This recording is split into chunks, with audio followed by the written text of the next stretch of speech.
like, wait a minute. It not only gives you the cardomancy divinatory meaning, but also the palmistry meaning, and it shows you where you can find it on your hand. So like I can like look at my hand, compare it to this picture, compare it to this meaning here, and like actually like do a little palm reading on myself. I'm sold. I was so excited. Hello, everybody. I'm Robin, and these are my reflections. And today we are reflecting on the Oracle of Destiny. This is a brand new deck. It has just been released from US Game Systems, and I'm super excited. Now, normally, what I would do is I would use this deck for a little while and then come back and tell you how I've been using it. But I just got this deck in the mail this weekend. And I'm very excited. Like I have things to say. I have thoughts. I have things that I want to do. I want to try pairs. Like I got things. I got thoughts. I got opinions. So I thought, let's do it together. I'm just going to turn on the camera and we're just going to talk about this deck. So it is a deck about palmistry. Let's just read. Let's read about it. Read about it, and then we'll get into it. Palmistry is an ancient esoteric tradition practiced around the world. Interest in palmistry and chirosophy derives from the fascinating idea that the physical body carries signs of the soul that can be interpreted to reveal profound aspects of the individual. With contemporary pop art illustrations, Oracle of Destiny combines evocative symbols, archetypal references, and elements of astrology in a dynamic method that offers personal insights and divinatory messages. It includes 50 cards and a 128-page guidebook. And like I said, this is it's just been released from US Game Systems. I think it's still for pre-order on Amazon, but of course I will put all of the links in the description box below where you can find the deck. And you can navigate down there if it is something that you think you would be interested in. It is currently for sale on US Game Systems website.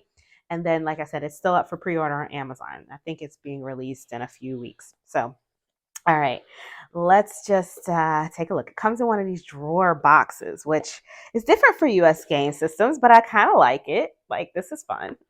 It's cool for me because of the way that I store my cards. I store them flat. I store them on my desk like this most of the time. So it's nice to have like a little container to put them in, and then I can just put this away for later.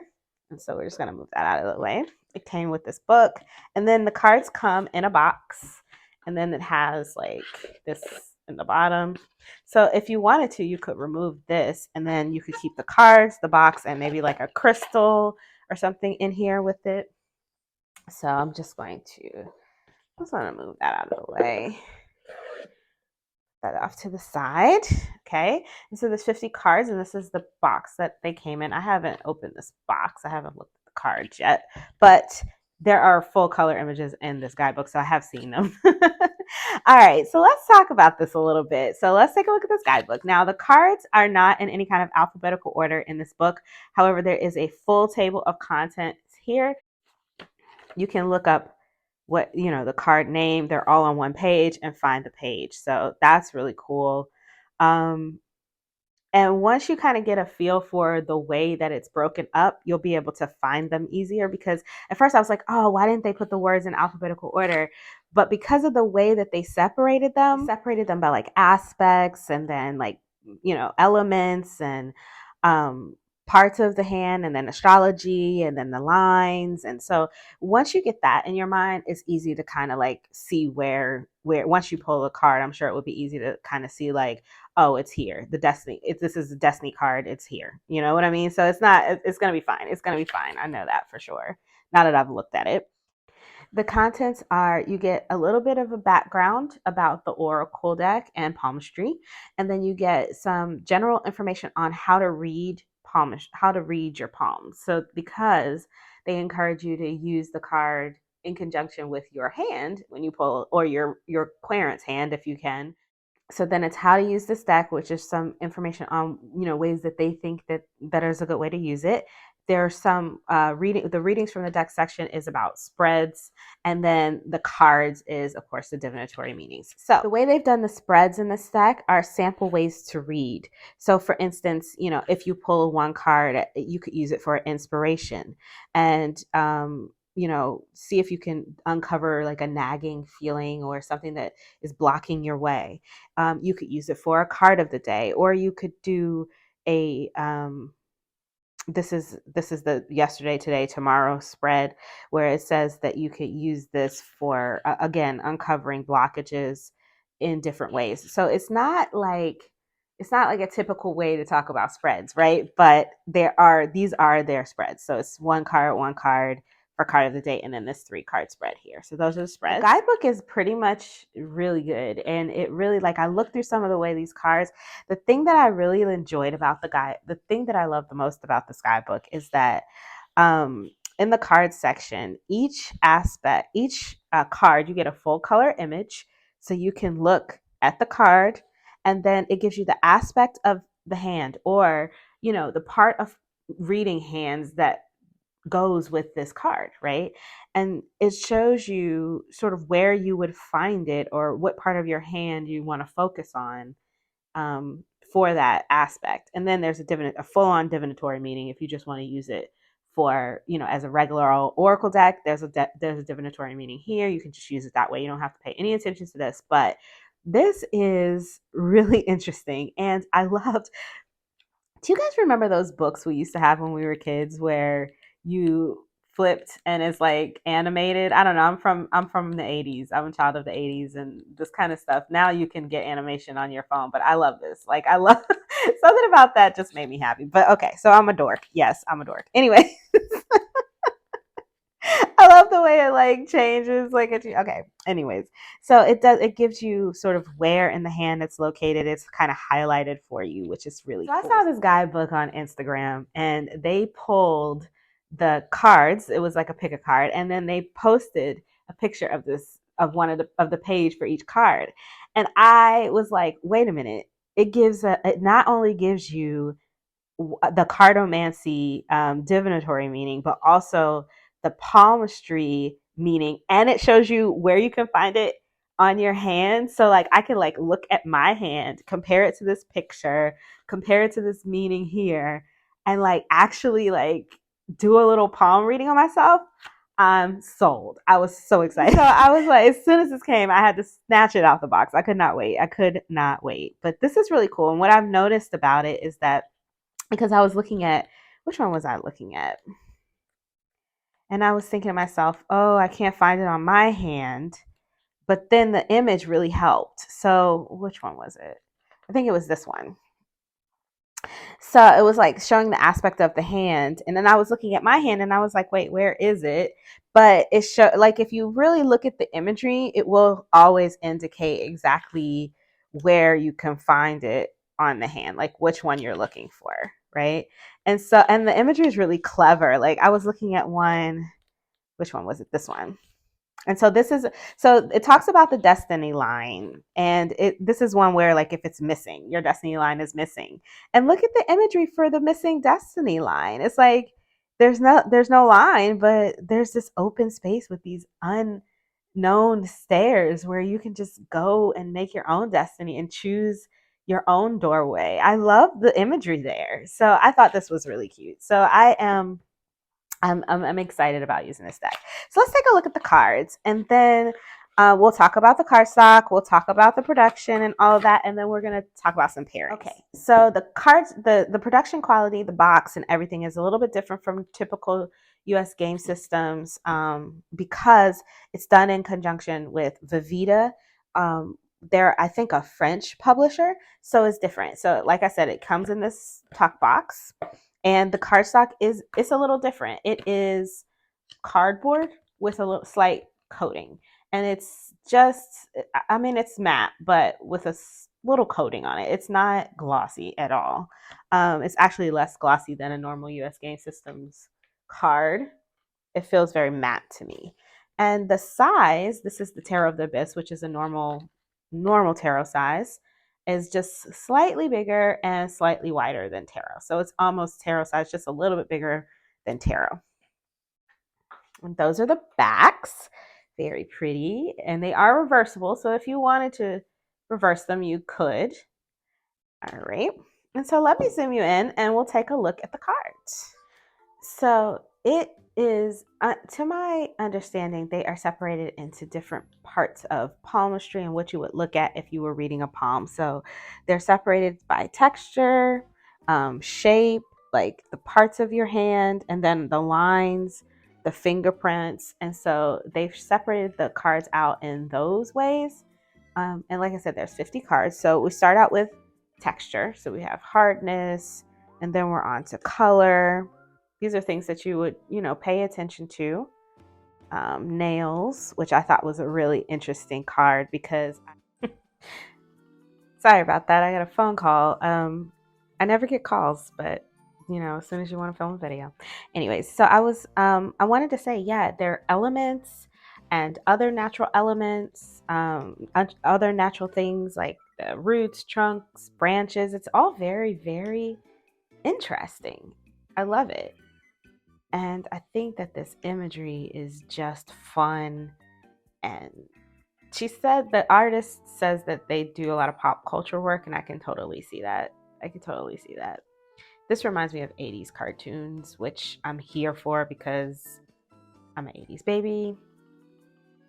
And then I was saying something about nails. What was I saying? I know that for me, I always look at my nails when I'm not feeling good, or if I want to know how I'm feeling, or if I want to know how people that I care about are feeling. I always look at their nails because you can find them there.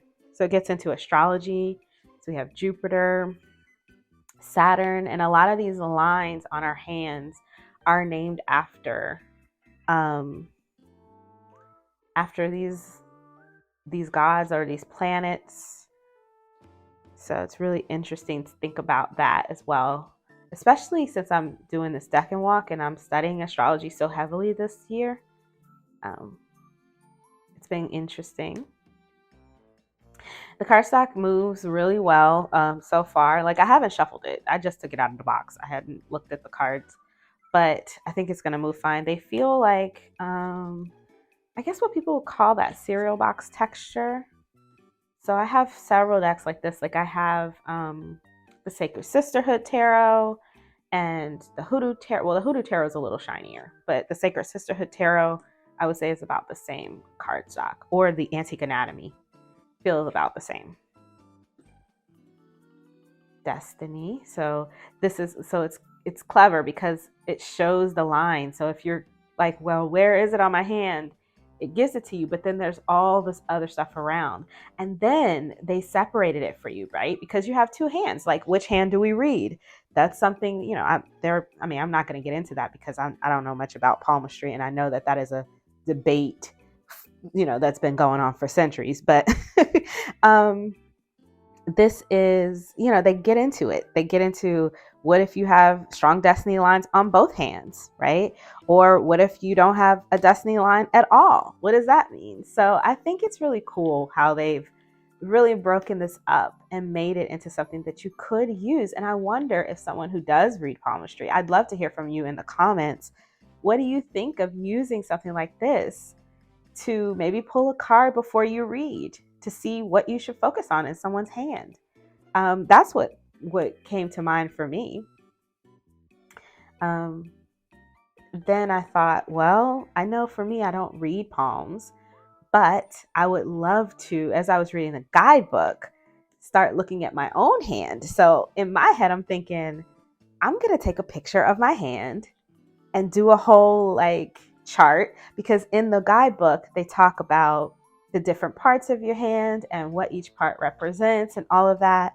And so I was going to take a picture of my hand and do a chart on my iPad with my own hand and see how, figure some things out. But just as I was reading a couple of the cards, I even looked at my hand and was like, oh, this is interesting. That's interesting. So I haven't had the deck but a couple of days, and I hadn't even taken it out of the box, and I'm already learning things. So I'm very excited about that. I think that this artwork is pretty. It's very busy, but intentional. And I like intentional artwork. I don't mind the busy because I can see it. It's big enough for me to see. It's clear, sharp lines. So I can see that. The background has been filled in with these little dots, which gives me sort of like 80s video games, which I kind of love. I kind of love that. I don't know why. So we have a star.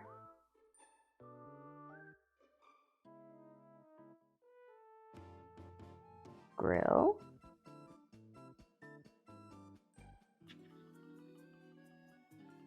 dot,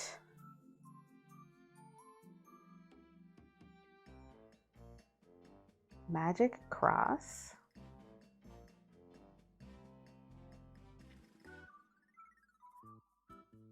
loop,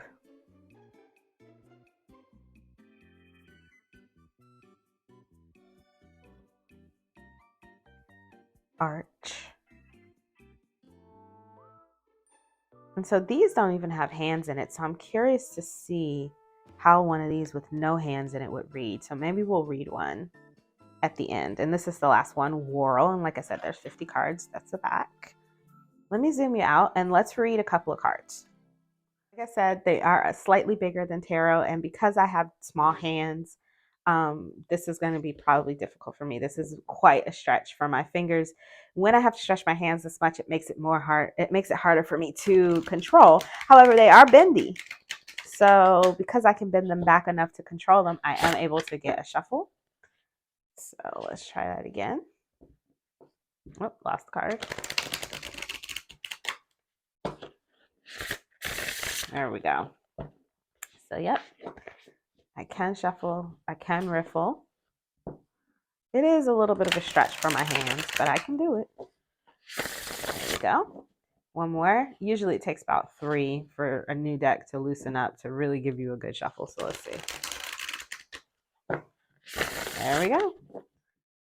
So it does look like they did bow a little when I shuffled them. So I'm going to shuffle them in the opposite direction to see if I can get that out. Yep. So yeah, if you do get a bow, just shuffle them in the opposite direction. It looks like it came right on out. All right. So yeah, and I have, like I said, I have a couple of decks with this kind of cardstock. So I'm kind of used to it now, especially with the Sacred Sisterhood Tarot. I use it a lot. So, and the Antique Anatomy as well. Let's see what we got. All right, perfect. Because I wanted one with a hand and one without to see what we get. So let's take a look in the guidebook. Like I said before, there's no, they're not in alphabetical order or anything. They're separated by like aspects and all that kind of stuff. So I know aridity is one of the, like how it feels, how the skin feels. So I knew that was at the front. And then for this one, I know that was one of the shapes. I knew that was towards the end, like with dot and stuff. So I knew it was down here. So like I said, once you get a feel for what the different things are, you'll be able to find them pretty easily. All right, so let's read. I'll read it out loud, but I'll put it here if you want to pause it and read it for yourself. So it looks like it's considering our whole hand in this area. Even delicate and soft skin, which is indicative of sensitivity and natural refinement, can be parched. If moisture represents difficulty in handling the rivers of emotions, dryness connotes that they are restrained, that there is an inability to express yourself or even at times to understand what you feel.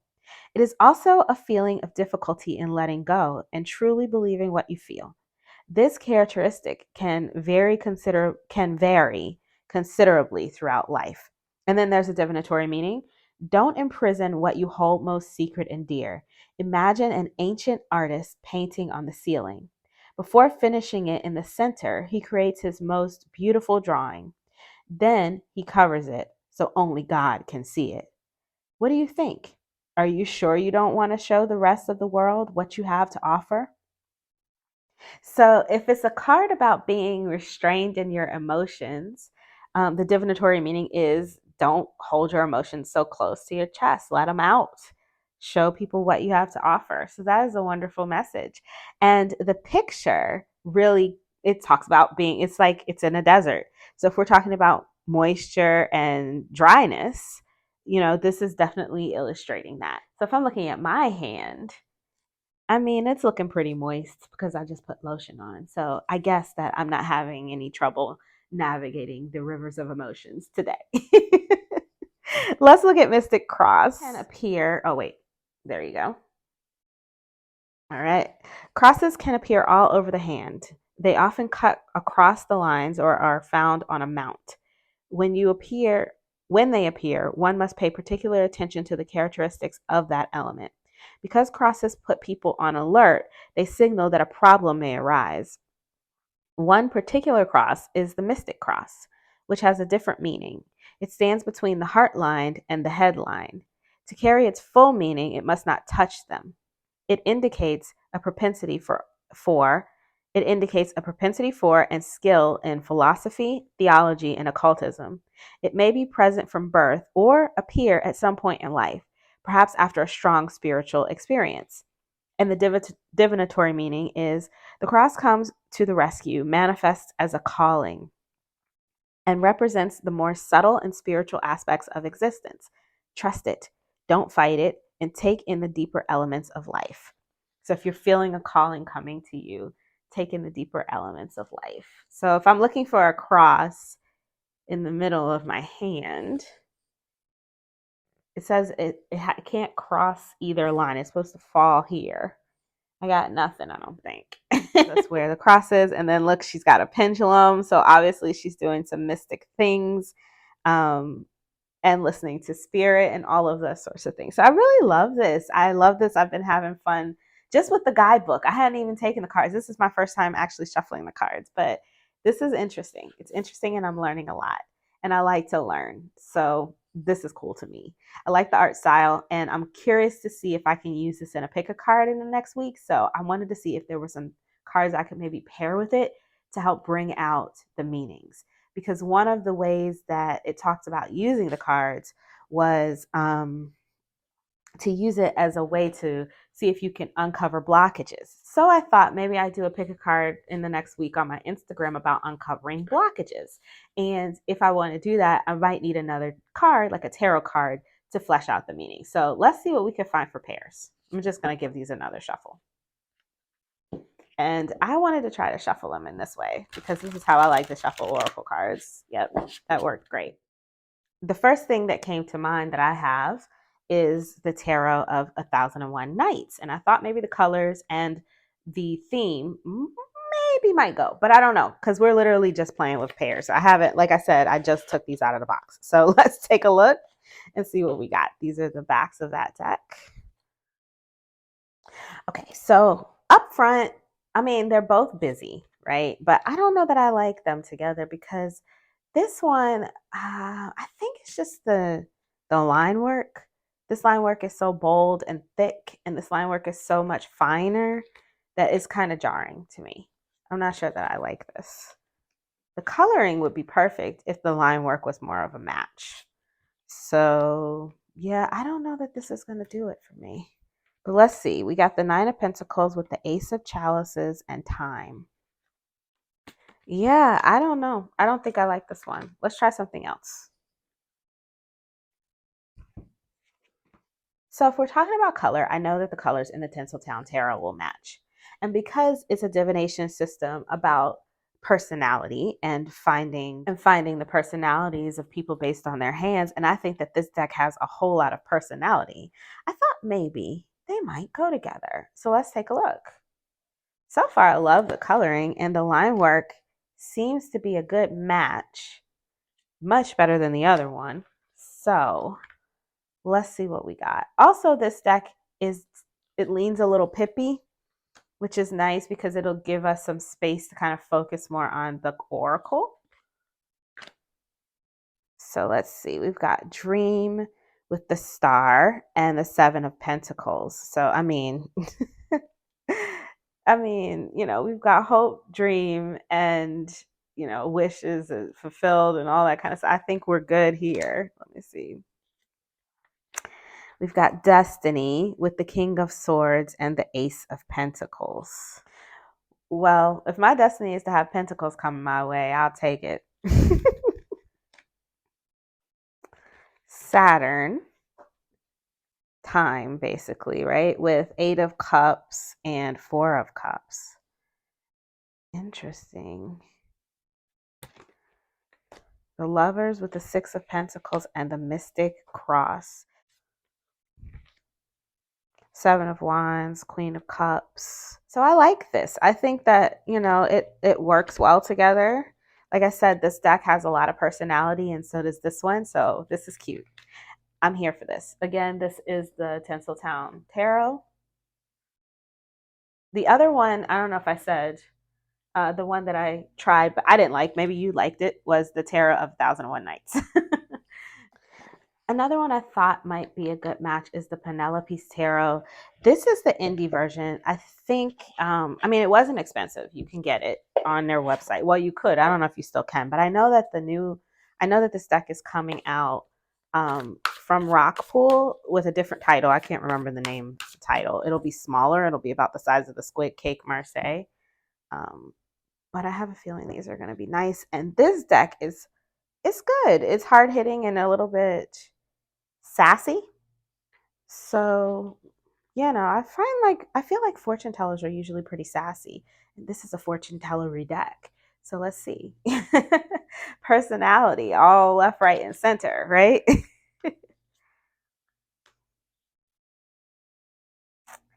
So we've got the Nine of Daggers, which is the Nine of Swords, with the Knight of Crystals, which is the Knight of Pentacles, and Monkey. See, now I don't know what Monkey is. Let's look up Monkey. The monkey asks us to not forget our spiritual path and not to lose sight of our goals. Um, in art, it involves compulsively living creatively. The card invites you not to forget not to forget the needs of others in order to become wholly fulfilled. Okay, so don't be selfish, don't lose sight of your goals. And then we've got the Nine of Swords. So we got the Knight of Crystals, and he's very or she is very goal oriented, right? So if we're talking about not losing sight of our goals with the monkey, Judgment with water, and Six of Cups. Interesting. I think this looks pretty, but I think once I get to know the deck a little bit better, and I can Ring of Solomon. Ooh, I'm curious about that one. All right, I'm not going to read from the guidebook for every single one, but as far as the look of it, what do you guys think? I like this one. This is fine for me. Let's try another one. Again, this is the Penelope's Tarot coming to Rockpool, but don't get me to line about the new name. So I was thinking, since this is based on a different divinatory system. What if we try pairing it with another different divinatory system, something different than tarot? So I have a few more cards here. I'm just going to add them to the pile, and then let's try it with like Lenormand. This is the Reign of George. Let's see about this one. This is gives me Middle Eastern, Asian. I think it's based in Lebanon, this one. So I don't know if it's gonna go well like after what happened with the other deck, but we'll see how it goes. Like, so let's try it. That's the Reign of George. And I also have like just the plain Lenormand. This is the Bluebird Lenormand. Yeah, I was thinking, what about just using a different type of deck altogether? Just a different type of divinatory system besides tarot. And then I also have a Kipper deck here. So let's give it a shot. This is the Rainbow Kipper by Tony Poole, or Tony, it says on here Tony Poole and Stephen Bright. She's Tony Savory now, I think. Let's just see. What do you guys think of these?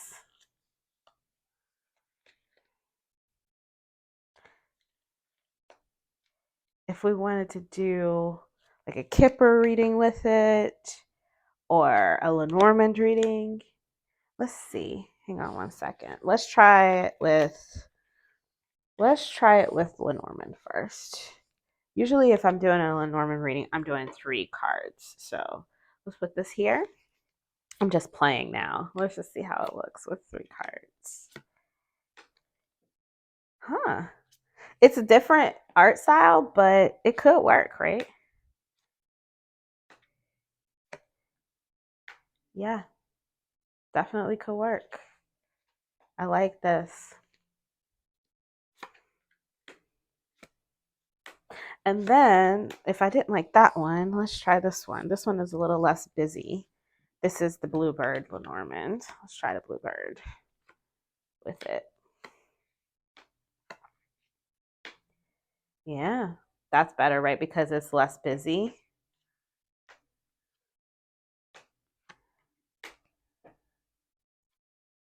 Mm-hmm. Mm-hmm. Mm-hmm. Yep, like it. So if I wanted to use Lenormand, maybe I could use this one.